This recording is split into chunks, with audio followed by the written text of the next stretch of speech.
Hello everybody and welcome to the UFC 296 version of the SideswipeMMA betting podcast. For those of you who don't know me, I am a guy who posts written full card breakdowns over on Reddit, looking at things from a betting perspective and trying to educate people on how to be more successful and more diligent in their research for betting, and instead of looking at it as a lottery ticket parlay kind of gig. So I have been profitable this year, sitting around just over 7% return on investment, 44.13 units profited from 627.1 units staked. This is my third podcast I've ever recorded. I was planning on doing them every single week, but life got in the way. I've started a new job. I've just got a puppy. So yeah, life is very hectic for me. So you're very lucky that I'm even here, to be honest. I was thinking of just canning it for the year, but we're back again. I'm not going to spend too much time talking about last week's card because, if I'm honest, it was an absolute stinker for me and I don't really want to waste your time with it. I made about 4.5 units profit on the PFL, absolutely swept that. Things went really well. And then the following day, I got reverse swept on the UFC and lost every single one of my bets. Pretty brutal and a horrible thing to introduce if you're about to listen to this podcast, me telling you that I had a stinker last week, but this game is a marathon and not a sprint, and you can't win them all. Sometimes you will have bad events. I've just come off the back of a really good run of form where I made about 30 units worth of profit in a few months. So highs and lows, that's just gambling for you if you're doing it over a long period of time. So without further ado, let's get into the UFC 296 breakdowns. UFC 296 should be a really fun card. It's really nice that the UFC are ending with a bang and putting loads of stars and some of the biggest names in the sport on a card for us to really enjoy and get our teeth into and talk about for the next month while there is no MMA over the Christmas period. I know last year they did a Sean Strickland main event and then he ended up stepping into main event the first one of 2023 the following year, which is really funny. But I remember that card just being really underwhelming and pretty boring, and the UFC's 2022 ended with a bit of a whimper and not a bang. So it's nice that they're actually sort of trying to do things differently here. But having said that, in terms of the actual main event, I'm not really that fussed by Colby Covington having a title shot. I'm very much of the camp that something different should have been done here. Someone like Belal Muhammad should absolutely have gotten the shot because he deserves it, whether you like him or not. To go one further with that, I do think it's kind of a political thing. I think that Dana White obviously has a bit of a simp relationship with Donald Trump and that whole right-wing side of things, and it's no surprise that Colby Covington is becoming a beneficiary of that kind of thing because he's quite related to that too. I don't want to get into the politics. I'm a UK guy. I haven't got a fucking clue what I'm talking about, but it just feels that way to me. Also, personally, I will probably be betting this card a bit differently than how I usually do. In recent weeks, I've become very aware that I have two different types of bets. I have the ones where I'm very confident and I fire 3-4 units on fights where I'm like, yeah, that's the spot I want to be on. And then I'll throw half units and one full unit on things that I would consider rolls of the dice, where I'm like, I think there's a bit of value here. Let's find out. And in doing so, a lot of the times I've really chipped away at the chance to get in and get out with the bets that I'm really confident in. I had a bet on Randy Brown at minus 188 against Muslim Salikhov because I think that there's clear value on a guy that I really do like backing in Randy Brown. So I fired pretty aggressively on that one, and I don't really want to be eating into the profits by rolling the dice on a bunch of other props. So you'll notice that all of my bets, one of them's massive and the others are really small. That's just so I can maximize the opportunity that I am very confident in. Not usually how I do things, but I think that's kind of a little tweak to my style that I want to make. Obviously, the full slate will be in the description and a link to my Reddit post, which is what this audio version is based around. They'll be available for you, but let's just get into it. Of course, our main event of the evening is a clash for the UFC Welterweight Championship between Leon Edwards and Colby Covington. Right off the bat, I can simply tell you that this is a very hard fight to look at from a prediction and a betting perspective. It currently sits just close to a pick'em, but with Leon Edwards as a slight favourite, around minus 135 to Colby Covington's plus 110, plus 120, depending on where you're looking. And I totally understand that. I think that really when you're looking at this fight, you can't come to a strong conclusion without using a little bit of guesswork and a little bit of assumptions. And that's not really the way you should be looking at things when you're betting. You want cold, hard evidence that you can see from tape. And both men present gaps in that knowledge that make this an unbettable fight, in my opinion. So firstly, looking at Leon Edwards, one hell of a run up the welterweight division. And honestly, it's been a really exciting one to watch as a UK fan. But yeah, looking back to that second fight against Kamaru Usman, the one with the head kick, obviously, you watch that back and about 24 minutes of that fight is Leon Edwards losing in the way that we were expecting him to. We were expecting him to be scared of the takedown, to suffer the takedowns, to not really be able to have what it takes to stuff Usman's wrestling threat. And also he had that low output, which you do sometimes get against wrestlers where people are too worried about the shot that's coming, that they don't want to let their hands go properly. And I think we all learned from that fight that if Usman comes back looking the same, 25-minute iteration of that fight should probably see Usman retain his belt.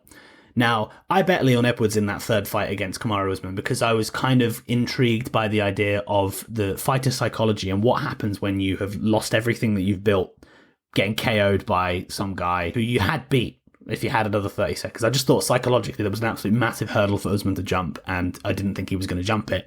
And in that third fight, it looked completely different. Leon Edwards' ability to deal with the grappling and the takedown defense was just epic in comparison. And it took him just 7 months to suddenly grow into a completely different person and have a whole college background in wrestling just out of nowhere. And it immediately makes me question, is that a true reflection of his skill set in 2023? Or was Kamaru Usman severely regressed in that fight to the point where he wasn't the Kamaru Usman that we thought?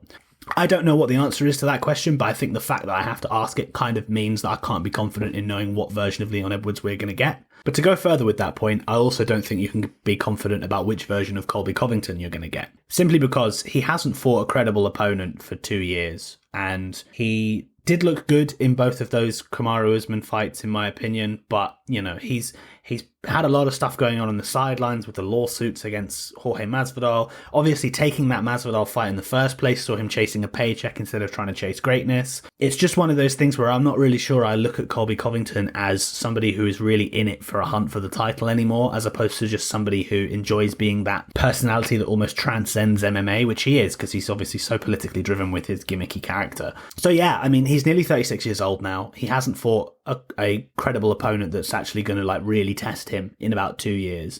And at that age, with that time off, can we be sure that the Colby Covington that's going to show up is the Colby Covington that went to the wire against Usman, the one that beat the absolute piss out of Robbie Lawler a few years ago, that prime Colby Covington that has always been good enough to be champion but has just been in a division that also had Usman in it? Again, these are hypothetical questions, and I don't know what the answer is to which version of Colby is going to show up. So, for example, let's imagine that my previous argument about Kamaru Usman being regressed is absolutely true, and that Leon Edwards that shows up is the Leon Edwards that fought Usman the second time, the one with the head kick KO. If he fights Colby Covington, who is still in his prime, and the Colby Covington that fought Kamaru Usman those 2 times, I think Colby Covington deserves to be the favourite, because I think Leon Edwards' ability to deal with the grappling and the pressure won't be good enough. And also his ability to land volume and land clean shots will also not be good enough against Colby, who is obviously a cardio and output machine. But then on the flip side, if Colby Covington is regressed because of these 2 years off, and Leon Edwards is as good as we think he is because of the performance that he put in most recently against Usman in England, Colby Covington is in real trouble here, and I think Leon Edwards has absolutely got what it takes to mop the floor with him and make it look really easy. So this is one of those fights where you look at the betting line, and if you're talking to somebody who has a strong opinion on either of the 2 arguments that I've made for either guy, they'll be telling you that the betting line has so much value on it. And when we watch the fight back, they might have a decent argument. In hindsight, someone is going to come along waving a ticket with the winning fighter's name on it and tell you that it was the bet of the century, it was the lock of the century, you should have put your house on it, it was obviously value. But the thing is, I could imagine a world where a Leon Edwards bettor is doing that, or a Colby Covington bettor is doing that, which, when we're talking purely pre-fight, it demonstrates why this is a close betting line and a very hard fight to call, because you really could argue that either man deserves to be the favourite based off whichever narrative you're going to put more stock into. But that's all you're doing. You're believing in a certain narrative without actually knowing the truth. When it comes to the cold, hard facts of the matter, we don't know. So I could go around forever talking about this fight, but in all honesty, I think that from a betting perspective, it's almost an impossible one to call. I think that Leon Edwards does deserve the benefit of the doubt, given that he's in good form. He's riding a lot of confidence. He's obviously on a huge win streak, whereas Colby is coming in a bit cold. He hasn't fought. He isn't in form. We don't quite know what version of him is going to show up, and he is obviously going to get older. So you do have to favour Leon Edwards, but only by a small amount, and I think that sees you end up at around minus 135 to minus 150, which is where the betting line is.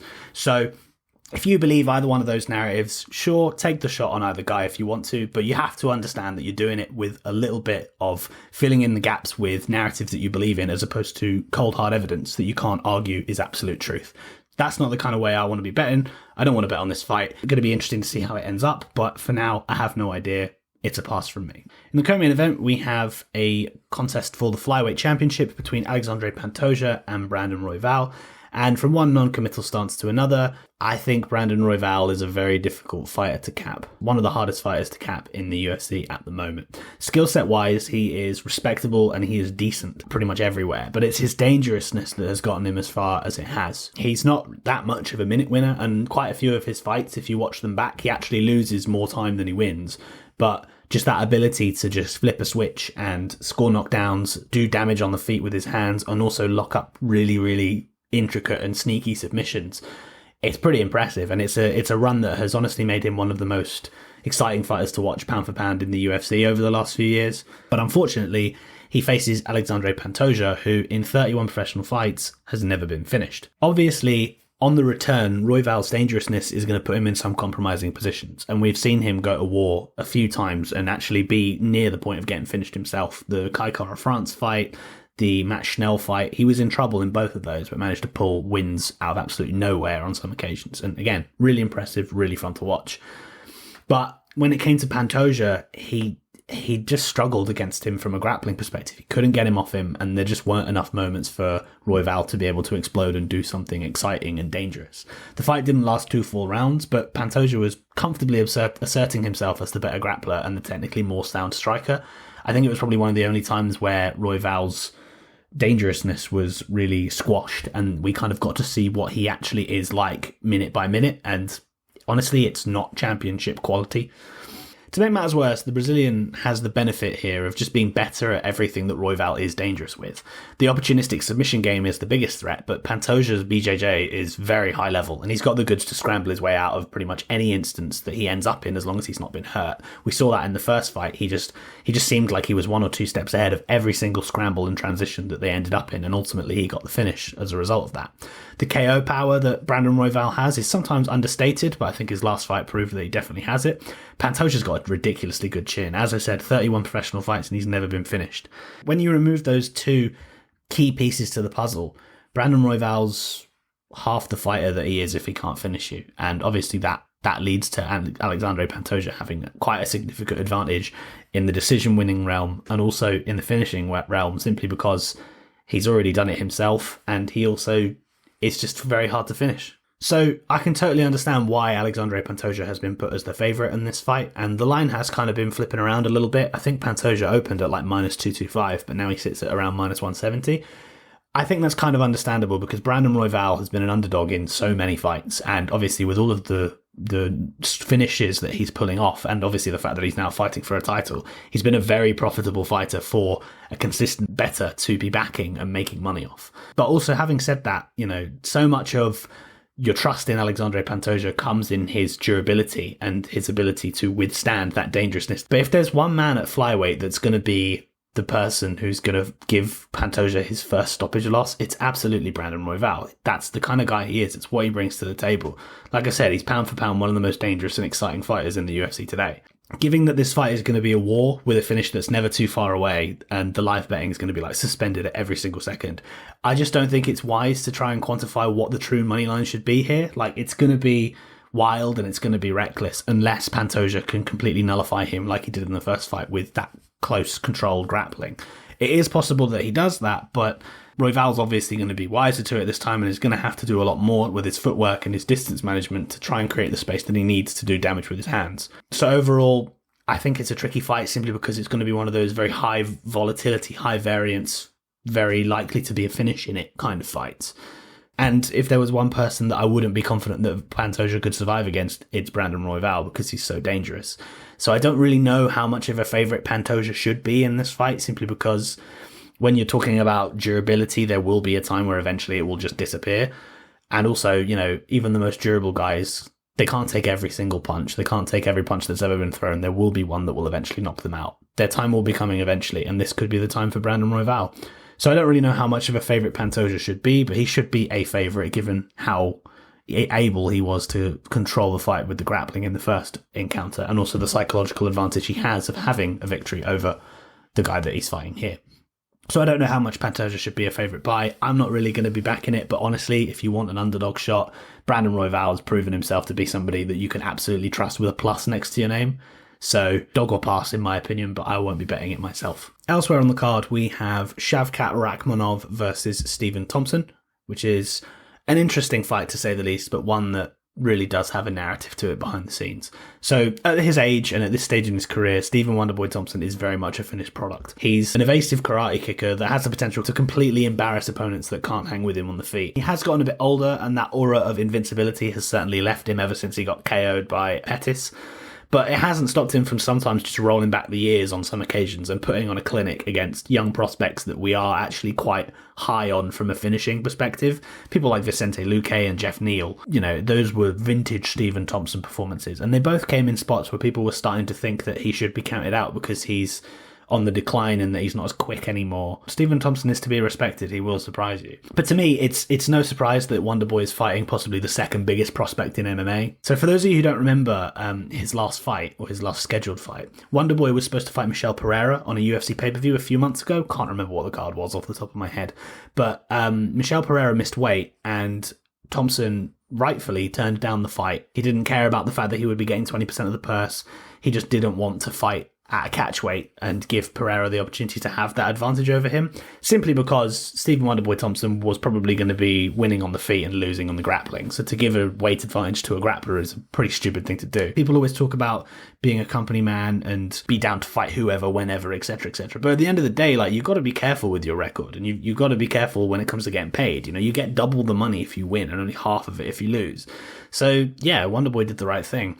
It wasn't very company man of him, and definitely what wasn't very company man of him was to kick up a fuss about it on social media, the fact that he didn't get paid properly afterwards.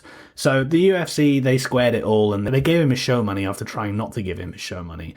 But he obviously publicly embarrassed them and also tried to ruin the pay-per-view main card. So you think the UFC are going to forget about that? No, you cannot bite the hand that feeds you in the UFC, and that's exactly what Wonderboy did.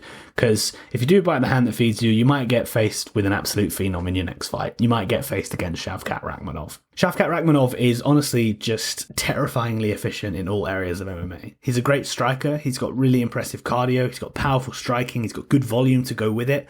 But he's also an effective wrestler, and he's a dangerous submission threat.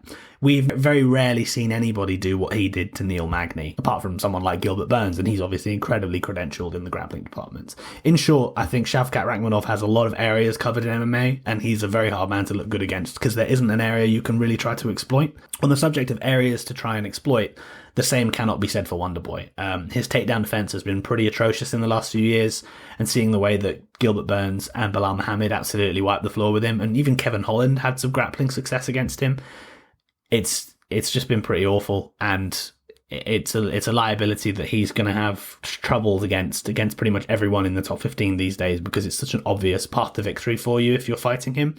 The weirdest thing about it is that it wasn't always like this. If you look on UFCstats.com and look at Wonderboy's statistical record against all of his UFC fights, you'd have to go all the way back to his sophomore fight against Matt Brown to find the last time that someone took him down twice. That's 14 fights ago. It's pretty crazy that all of a sudden, he can just suddenly produce this awful inability to stuff a takedown against Burns and Bilal, having, done so much good work in the wrestling department across his whole career. So that tidbit aside, Shavkat really should be able to land takedowns here. I think he will do absolutely fine on the feet, but if he wants to be absolutely certain and take that path of least resistance, he needs to use the striking to set up his grappling, get some top control, probably find a submission victory along the way, but at the very least, grind him out for 15 minutes and win a decisive victory and get a good name on your record and take yourself closer to the title. So yeah, I think that Wonderboy is in for a rough night here. I think with the wrestling at such an available path for Shavkat to take, I think that Wonderboy is just going to struggle. He's not even a particularly powerful striker himself. He doesn't put fighters away, doesn't have that one-punch power. And I think that for the rest of his career, if he's fighting somebody who is a capable grappler, he needs that one-punch power to be able to threaten enough on the feet. Because the way that Shavkat dealt with Jeff Neal and gave absolutely zero fucks about how powerful a striker Jeff Neal is, I don't think he's going to give any respect to Wonderboy. And as long as he can cut him off on the cage and get those moments to, close the distance and shoot the takedown or initiate that grappling sequence, I think he's fine. I think he rolls here. I think he's in the driver's seat. And honestly, minus 450, I still thought there was a little bit of value left on him. So I have a 3-unit bet between him and Randy Brown, who is in the prelims. We'll get to that later. At the price of minus 110 a couple of weeks ago. The price has moved on both fighters now, so you wouldn't be able to get minus 110, I don't think. But it's a really nice position that I'm in there. So that's a 3-unit bet. And that's all I'm really doing for this fight. So this next one is probably going to be the saddest breakdown I've ever had to write, and to have to read it out is even sadder. We have Paddy Pimblett versus Tony Ferguson. Tony Ferguson has always been my favourite fighter of all time. Tough 13 was the show that aired most locally to me becoming a fan of MMA, so it was a really good opportunity for me to really watch a lot more of the show and be really invested in MMA as a sort of narrative-based sport as I was going from a casual to a hardcore. And I followed the careers of every single guy who was on that show for many, many years that followed. But obviously Tony Ferguson was the winner, so he was the one that was in the spotlight. I cheered for him every single fight, from beating Ramsey Nijem in that debut to his most recent fight where he got absolutely beaten up by Bobby Green. We all know the gig with Tony Ferguson here. The man's shot to pieces. I don't really know exactly what happened. I assume it was the damage he took in the Justin Gaethje fight, but he's always been a bit unhinged. I mean, if you watch Tough 13, you'll know what I mean. But he's always been sort of a few sandwiches short of a picnic, as we say in the UK. And I just think that we're beginning to see it. CTE is real. He's obviously got a lot of things going on in his private life as well, such as restraining orders from his partner, DUI cases that are going on. Yeah, and I mean, I know he's training with David Goggins at the moment, which in my opinion is just a meme. It's like Joaquin Buckley bringing that self-defense guy out to the cage, or, you know, Mike Perry bringing his fucking girlfriend. Like, it's the same thing in my opinion. I know Goggins is like pretty legendary in terms of, you know, that mental fortitude, but I don't think it's going to save Ferguson. His issues seem to be very much to do with CTE, which I don't think David Goggins is especially well versed in. Tony Ferguson is old and he's washed. There's no two ways about it. And even as a big fan of his, I'm not going to tell you otherwise. He's not got any speed or agility left. He just looks very frail, and he doesn't do anything to keep himself safe, and he doesn't do anything to convince a judge to give him a round. He's just a sitting duck, and anyone who's a competent striker is going to go in there and absolutely blast him, which is what most of them have done. I say most of them, but with that said, honestly, he's competed against Justin Gaethje, Charles Oliveira, Beneil Dariush, Michael Chandler, and Bobby Green in recent years. Like, even the lowest of those is one hell of a resume. And it's a real shame that he's still fought a murderer's row, because there are so many other guys who are aging and declining who do take that step down. I mean, I know he's obviously much older, but look at the kind of guys Jim Miller fights. It would be lovely to see Tony Ferguson fight out his contract, fighting debutantes and bums, but instead he's still fighting the elite, because Tony has a name, and that is why this fight has been put together. The UFC have looked at the top 15 or just the top of the division and thought, who's the biggest name and the easiest fight that we can give to a star of ours who isn't actually that good? And to be honest, it's genius work. I'm always talking about how the UFC matchmaking is a very important thing to pay attention to, and I know there are some cappers out there who don't pay any attention to it and think it's stupid to do so. But the UFC are very good at leveraging fighters, and they like to put their stars and their growing prospects in the right spots so that they can grow them as well as they can. Look at Dana White's Contender Series. The whole system at the moment is about making stars. Paddy Pimblett has an opportunity to get a really big win on his resume here, and he can do it however he wants, really. You know, I don't really rate Paddy Pimblett's striking that much, but I'm just so unconvinced from what I see from Tony Ferguson on the feet these days. And Pimblett does hit hard. He's also obviously got a hell of a chin himself, so he can just walk through whatever Ferguson is offering him. And I think there are going to be lots of moments where Pimblett wobbles him, where Pimblett hits him hard and like has him backing up. The metrics may look 50-50, and Pimblett may get tagged by the jab of Tony Ferguson many, many times, but I think when you're looking at a damage perspective, I think the judges are going to know who to give rounds to if it's on the feet. And if it's on the mat, Tony Ferguson just doesn't have get-ups anymore. He's perfectly content to lie on his back for 15 minutes and just get, like, grappled in a very, like, calm way. You know, I mean, Beneil Dariush and Charles Oliveira are both really exciting fighters who are known for finishing fights, and neither of the fights against Tony Ferguson were very exciting, because that was Tony's fault. He just sort of, like, laid there and didn't really want to compete and fight back. He's gone a little bit better in that he gave Chandler a really good go in that first fight, and he also obviously did decent enough against Bobby Green before Bobby turned on the afterburners. But against Pimblett, I just think he's going to struggle with the intensity. He's going to struggle with Pimblett just being in his face and not giving him a moment to breathe and not giving him a moment to reset. And there's no two ways about it. Honestly, it's just going to be a brutal one for Ferguson. He's going to look old and he's going to look regressed, and hopefully he retires after this fight. I would love to see him, you know, have some sort of resilience and go out with a win, or maybe fight a debutante. But honestly, at this stage, I think he's so regressed that if he was to fight like Jim Miller is these days, I still think he'd struggle worse than Jim Miller does.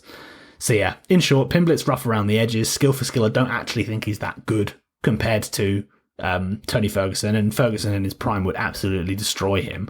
But obviously Tony's decline means he's nowhere near his prime anymore, and I just think that Tony's basically a civilian now. He's not a high-level MMA fighter anymore, and I think Paddy Pimblett will just do what he wants and can just use that tenacity and bulldoze him and get an easy win. So in regards to the betting line, Paddy Pimblett sits at around minus 250, minus 275, depending on where you look. And if I'm honest, I think there's value there. I think Pimblett should be shorter. I just don't think that Ferguson is going to have absolutely anything to offer, and it breaks my heart to say it. But I think Pimblett will do exactly what he wants to him, and at minus 275, that betting line looks a lot more competitive than it really is.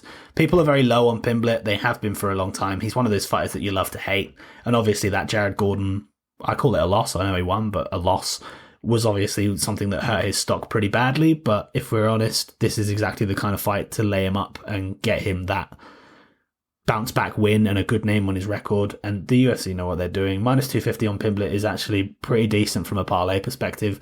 I considered playing it, but personally I don't really have another leg left that I want to play it with, so I probably won't be. Plus, as I said in the opening segment of this breakdown, I have all of my eggs in one basket and want to keep it that way. So no bet from me, but I honestly do think that Paddy Pimblett is a decent parlay leg, and I think if you were thinking about betting him, you should do so sooner rather than later, because the casual money is going to come in on Pimblett, I think, and he should probably be sitting in the minus 300s by fight night. And one of the short notice fights that's been put together on this card is Josh Emmett versus Bryce Mitchell. Emmett was supposed to be fighting Giga Chikadze, which is a fight I was quite interested in betting, the Chikadze side, that is. But instead, we've got a very different stylistic fight for him against Bryce Mitchell, who is obviously a grappler. He's actually one of the easier fighters to break down because all of his fights are quite binary. He's got one good skill set, and if he can't use that skill set, he struggles. If he's up against an opponent that can't defend that skill set, he absolutely thrives. Don't get me wrong, I don't mean that to be disrespectful to Bryce Mitchell, because I think he is really, really good as a grappler and with what he does. I bet him against Dan Ige with real confidence, given the fact that I think Ige has shown that his grappling defense and his takedown defense is not where it needs to be, and Bryce Mitchell absolutely showed that he has what it takes to be commanding over a guy who has those weaknesses. In short, that Dan Ige performance was a vintage performance from our favourite flat earther. So yeah, how does Josh Emmett handle that wrestling threat? That's all we really need to be looking at here. And unfortunately, we don't really know. There isn't a whole lot of evidence to come to a conclusion.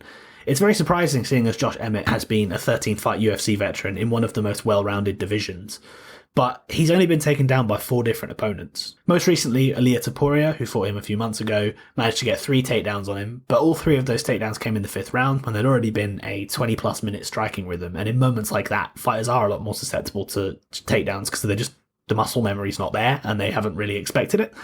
Dan Ige, a little bit before that, landed 1 from 4 attempts, and honestly managed like 10 seconds of top control before he got reversed. And honestly, if we want to go any further, you have to go back to Desmond Green in 2017 to talk about the last time Josh Emmett got taken down.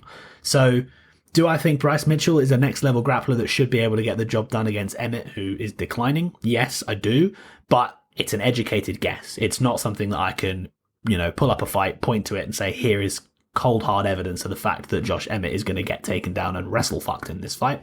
I simply don't know if he will. I expect him to, but I don't know. Emmett just hasn't been grappled enough in his career. His takedown defense sits at 46%, which is pretty weird, but it shows that he also hasn't really been tested by opponents that want to try and grapple him. But without that footage available, I just can't put money on it, and I don't think you should either. So yeah, Bryce Mitchell currently sits at around minus 200, which, yeah, I think that's probably a fair price because Bryce really should be winning this fight given his capabilities. I would expect him to be able to do what he does to most fighters in the UFC. Well, weight classes aside.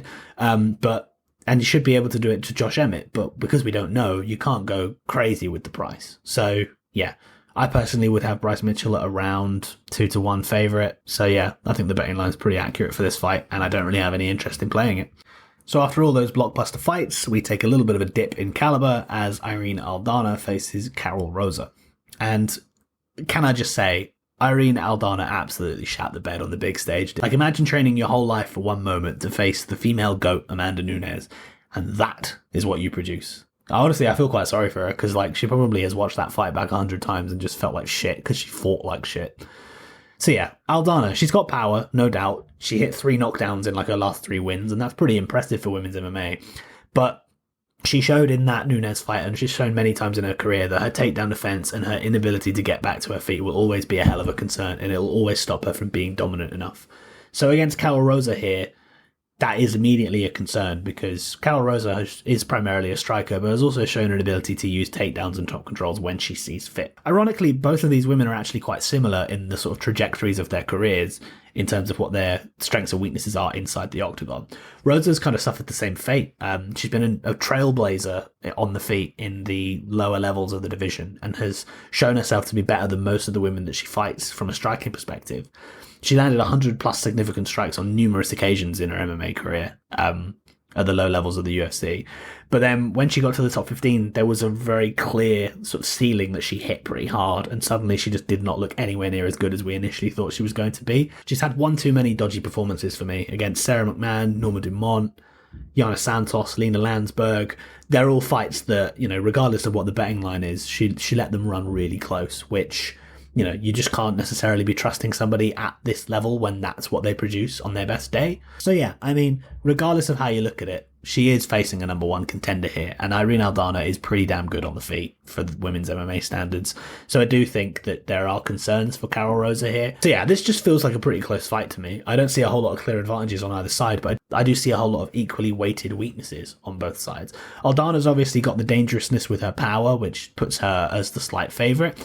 But, you know, Karol Rosa does have that ability to land a high level of volume, which is something I don't think Irene Aldana has necessarily had in abundance throughout her whole career. But I say all of that to say this.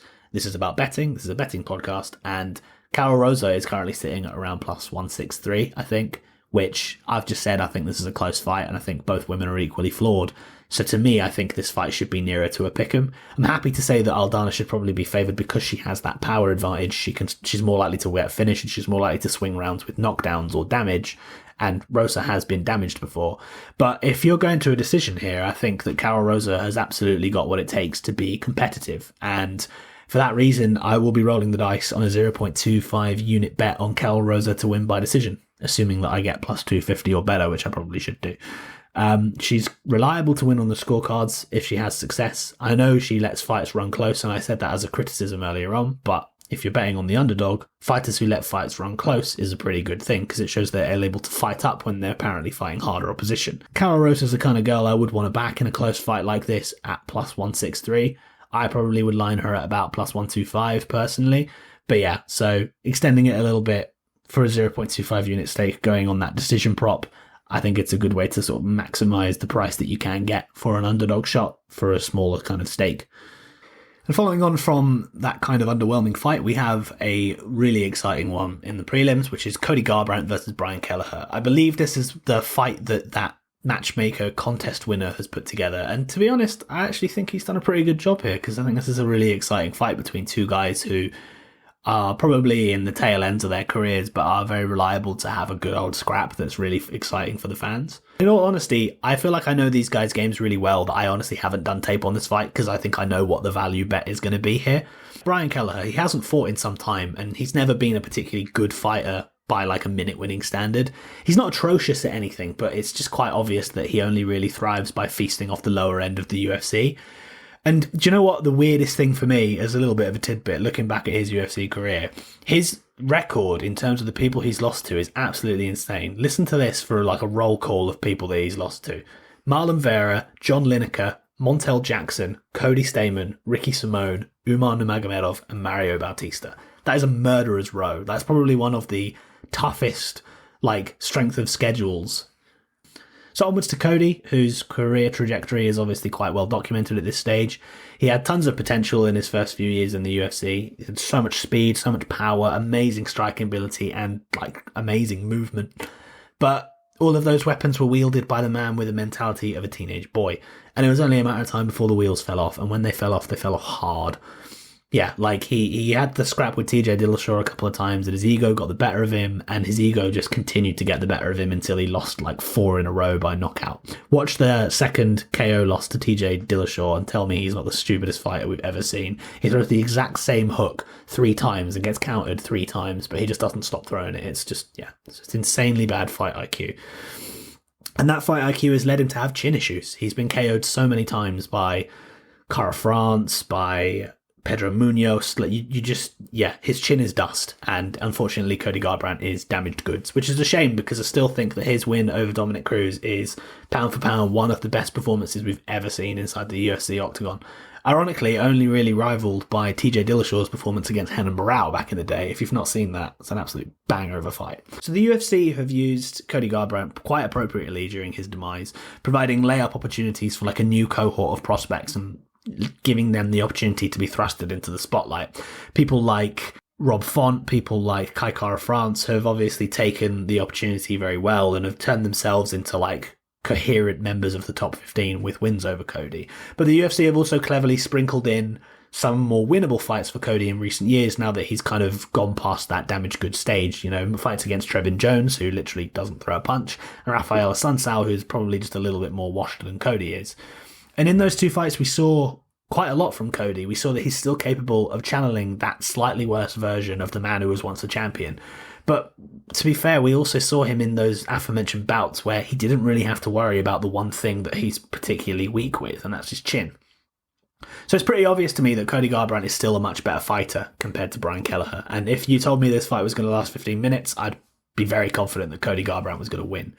But there's one metric that's in Brian Kelleher's favour, and it's the one metric that matters. It's durability. Brian's ability to cause chaos and find finishes has always been very respectable, and it's always been the best thing about him. As I said, he's not a very good minute winner, but he creates those moments where he can win fights, kind of similarly to, it's weird to make the comparison, but Brandon Royval. I think that Kelleher's obviously very finish or bust in this fight, but Garbrandt's chin is just so dusty that honestly, it's never too small of a possibility. When these two start throwing heat and maybe Garbrandt's ego gets the better of him, anyone who's holding a Cody Garbrandt ticket should be begging him not to go full rabies, and they will be sweating. So yeah, the money line currently sees Cody Garbrandt sitting at like minus 225, which I think is not far off of where it should be.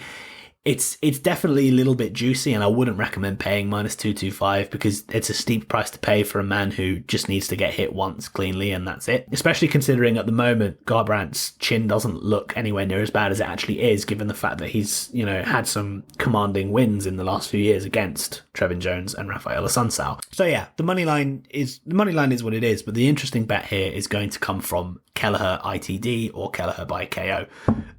Given the fact that Kelleher is the underdog, you're going to get those elongated odds that are a little bit better on a specific prop for him to win by finish. But considering I think he's finish or bust, I think I'm just going to get a much better price on what I basically think is the same as his money line.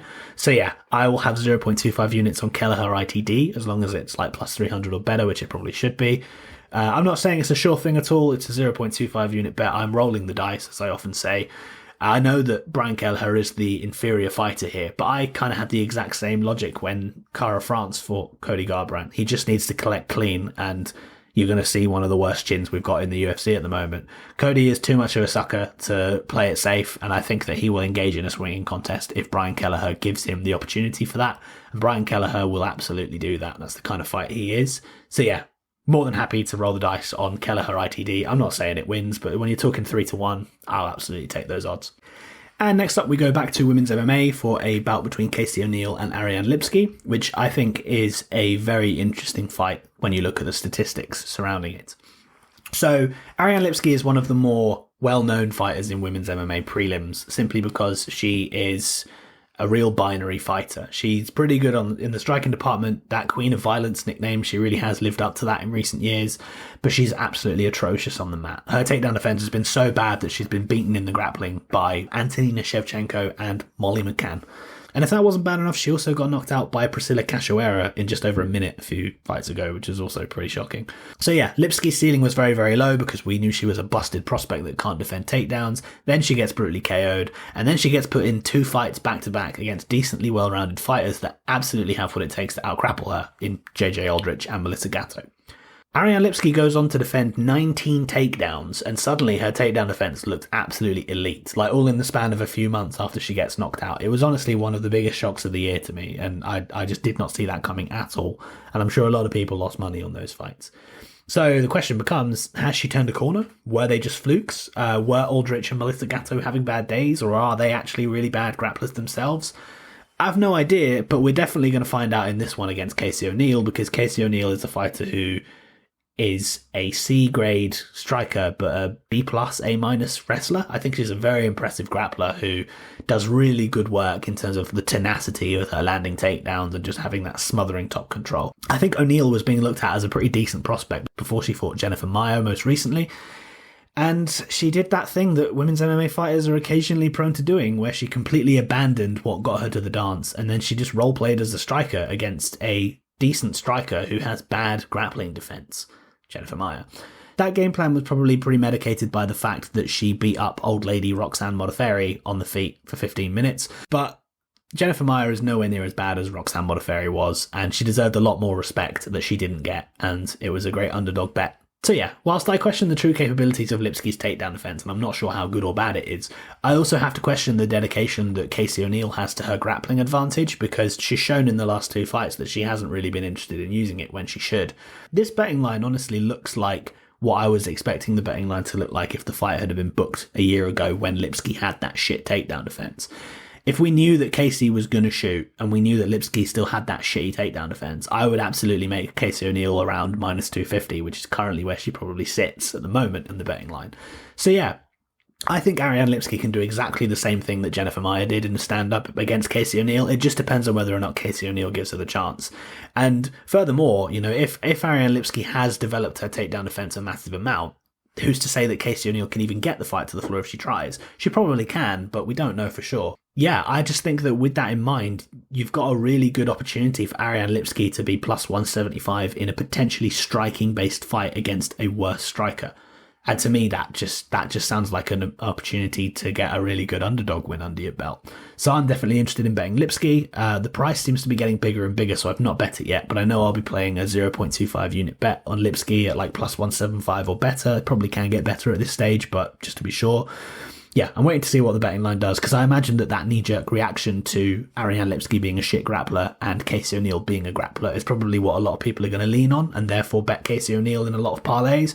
But I do think that narrative could be a little bit out of date. We've seen it before where women who are very dominant grapplers just stop grappling, like Lupita Godinez is a great example of that. So it wouldn't surprise me if we see the same thing here, and if we do, I think I would love to be holding a plus 175 ticket on Lipski if we're going to fight on the feet for 15 minutes. So yeah, I think the value's all over Lipski. And next up in the light heavyweight division, we have Alonzo Menifield versus Dustin Jacoby. And I'll tell you right off the bat, this is probably my least confident take on the entire card. It's a fight that I honestly don't really know a whole lot about. It just seems like a pretty binary fight to me. Jacoby's all about speed, evasiveness, footwork, and distance management, whereas Menifield just wants to get in close, be a powerhouse, and like throw hands and find a knockout. So Jacoby's main priority is obviously going to be to use his jab, use his leg kicks, use his movement and evasiveness, just so that he doesn't feel the full force of Menifield's power in boxing range, and also that he doesn't get trapped against the cage and have to defend takedowns, because Jacoby's not a very good grappler. Can he do that? I guess he can, but I also probably would have expected him to do that against Khalil Roundtree and Azamat Mirzakhanov, and he didn't. So Dustin Jacoby's a weird one to me, because sometimes I think he's got the tools to be really good in the division, but sometimes I also think he's just not that good at delivering on that. Yeah, honestly, I've just not got much to say about this one. It's a very finishing ability versus round-winning technicality kind of fight, and those are often quite hard to call because one man can end it in an instant, whereas the other man, who's better, has to do it for 15 minutes probably. I mean, Dustin Jacoby can land a finish, but he's not the most explosive or finishing-based light heavyweight you've ever seen. But it has to be said, I do always think the advantage lies with that technical striker that fights for longer distances. So I do think Dustin Jacoby deserves to be favourite, but it's not enough for me to take him at this price. I don't really know what the betting line should be here, but I think Jacoby should be the favourite. I'm not going to lie to you and bullshit you and tell you I know loads about a fight that I don't. That's all I've got. I'm just going to move on to the next one. So, transitioning from a fight I have no strong opinions about to a fight that I do have strong opinions about, we have Tagir Ulanbekov versus Cody Durden in the flyweight division. When are the oddsmakers going to put some respect on Cody Durden's name? Like, in my opinion, he's still being looked at as a fringe UFC level guy that's only in the company because he came in on short notice. But in reality, he has a 5-2-1 record, and a lot of the losses are also kind of like unfair. So the lightning fast loss that he had to Mohamed Mokaev came from a flying knee. anyone would have got knocked out in that instance. Props to Mikhaev for landing it, but like, you should give Cody Durden a pass. There was the fluke flying triangle lost to Jimmy Flick, which I bet Jimmy Flick in that fight, but in all honesty, if I look back on it, I think it's one of the weirdest outlier results ever. And he also had a draw on short notice and upper weight class against Chris Gutierrez, who literally just came off of a main event fight in the top 15. I think that Cody Durden is honestly a top 15 fighter at flyweight. I don't think he's going to like reinvent the wheel or fight for a belt anytime soon, but I think he is absolutely a credible fighter that will fight hard for your money and is pretty damn well rounded.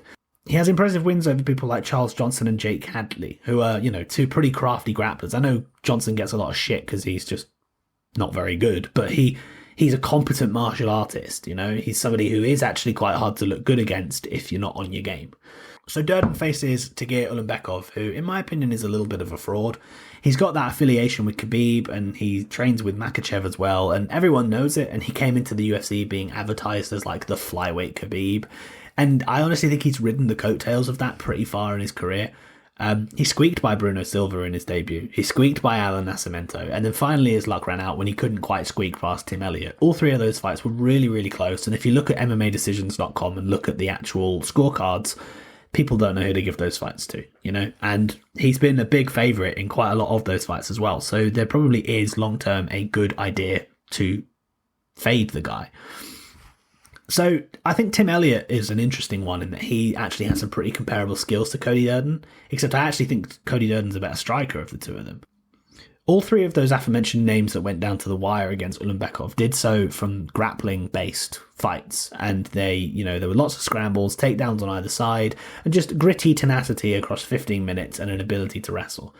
Cody Durden can absolutely do that. He's proven himself to be someone who will be dedicated to wrestling for 15 minutes. He does get tired towards the latter half of a fight, but so does Ulanbekov, but it doesn't stop Cody Durden from working hard, and he really will fight for your money in a grappling-based fight, and this fight is going to be a grappling-based fight because that's what Tagir Ulanbekov does best.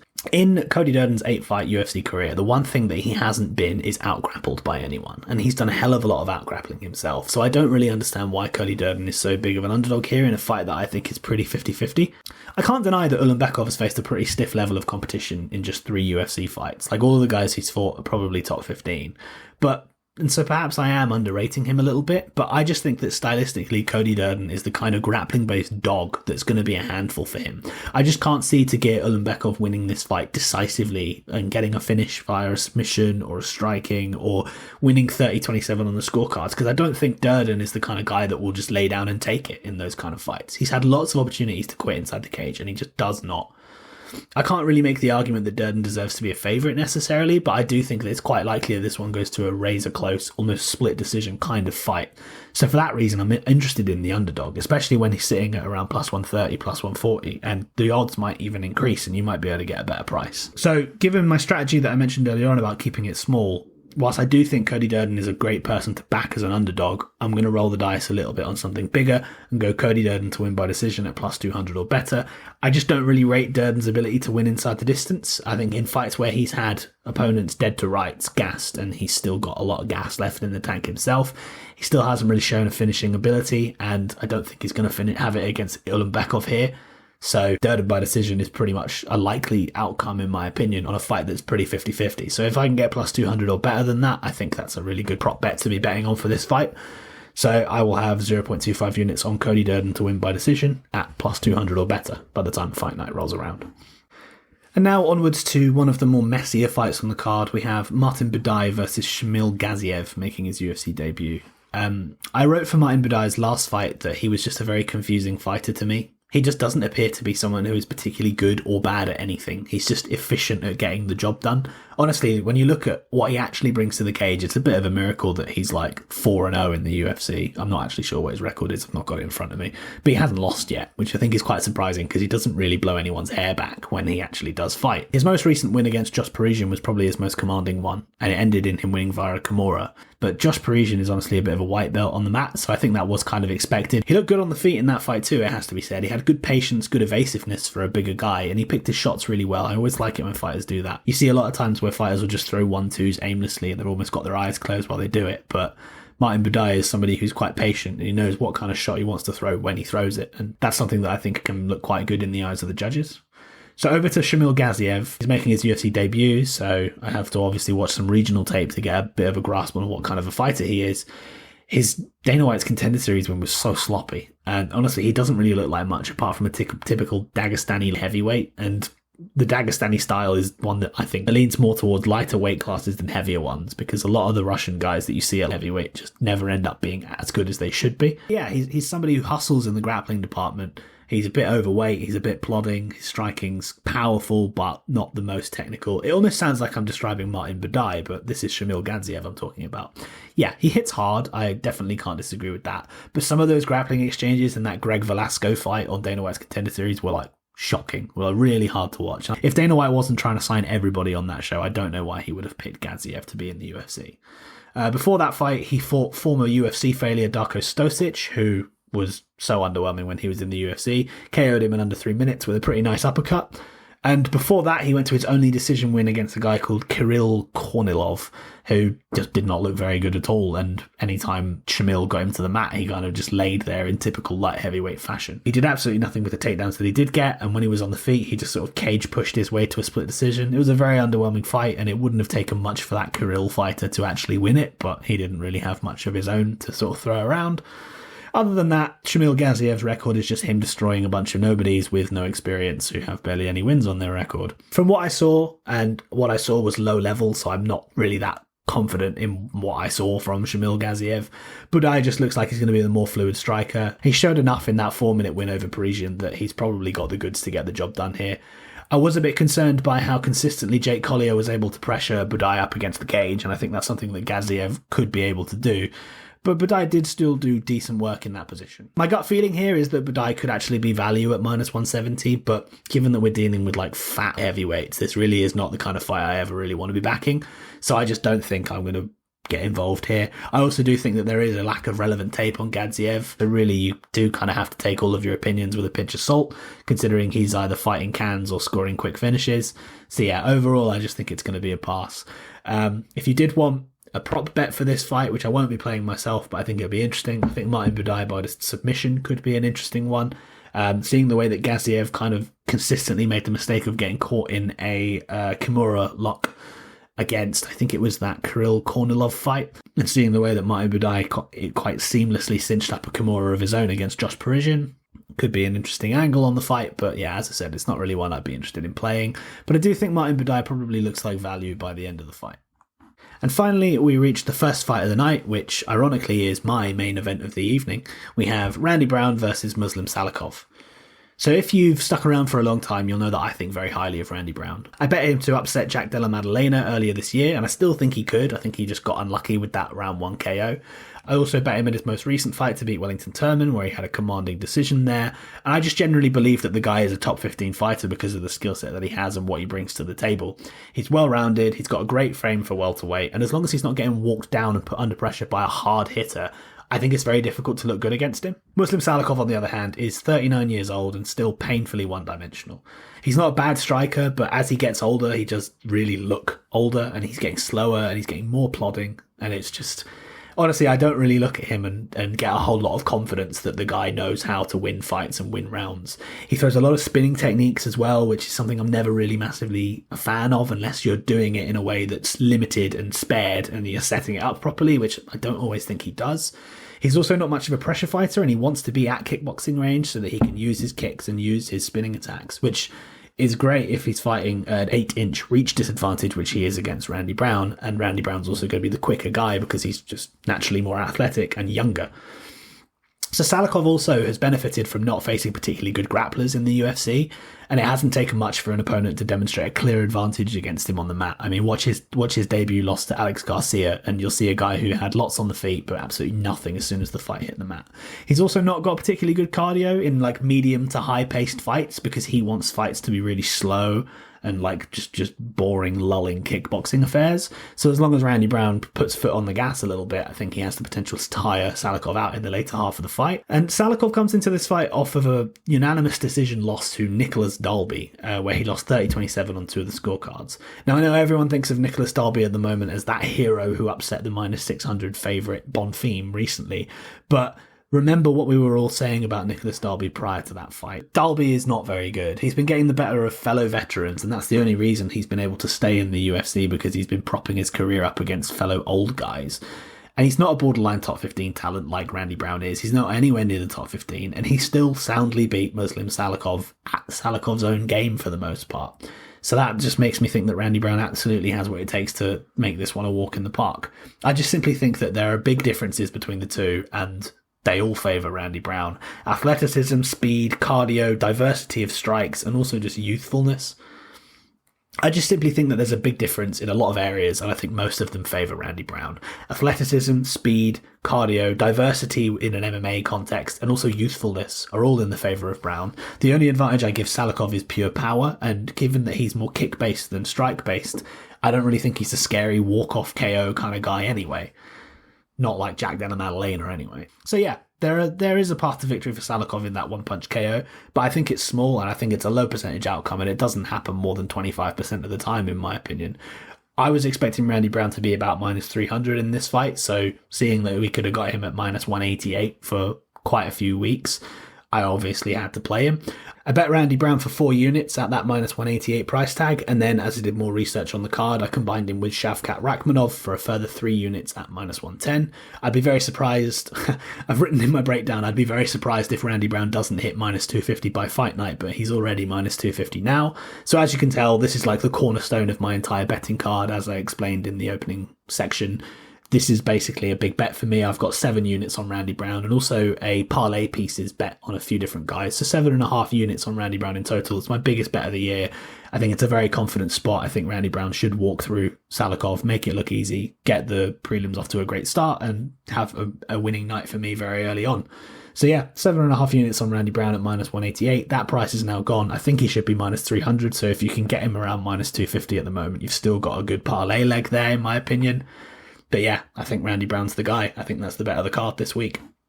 So there you have it. There's the entire card. I apologise if this isn't up to the standard of my last 2 podcasts. As you can probably hear, I am quite ill. And as I also said at the beginning, suffering with a new job and a puppy basically means that I'm just not at my best at the moment. I'm very much looking forward to the break that's coming. I feel very burnt out personally, but I wanted to get this one out. It's a big card. And I also did promise to do podcasts every single week, so I wanted to kind of honour that as best I could.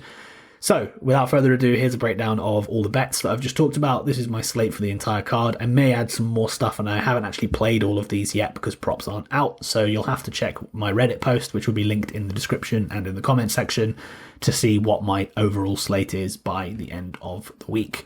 So, 4 units on Randy Brown at minus 188, 3 units on Randy Brown and Shavkat Rakhmonov to win at minus 110, 0.25 units on Cody Durden to win by decision at plus 200 or better, 0.25 units on Ariane Lipski to win at plus 175 or better, 0.25 units on Karol Rosa to win by decision at plus 225 or better, 0.25 units on Brian Kelleher to win inside the distance at plus 300 together, and finally a 0.5 unit parlay of 4 fighters who I think have value on their lines. This is just something I throw out every single week. It's always a small bet, so it doesn't break the bank if it loses. Those 4 fighters are Paddy Pimblett, Shavkat Rakhmonov, Martin Buday, and Randy Brown. And that parlay pays plus 321. That's it. Final card of the year. Written breakdown done. Audio podcast done. That's me done for the year. Everyone enjoy the Christmas. Have a lovely time. Take some time away from the fights. We all need to forget about MMA for a little bit and spend some time with our families. I know I do. I'll be back very shortly with a breakdown for the first UFC card of the year. We've already got betting lines out for the first 2 cards of the year, so I probably will get to work relatively soon. Enjoy the holidays. Thank you all for your support. It's been a really fun year for me. I've loved doing this, and I'm really excited to see what next year brings. A profitable year for me. Very happy. Wanted to hit 50 units. Not sure if we're going to do that. Currently sitting on about 44, so I think I'd need a big week. But yeah, very happy with how the first year's turned out. Love all the support from everybody. Have a good holiday. Catch you later.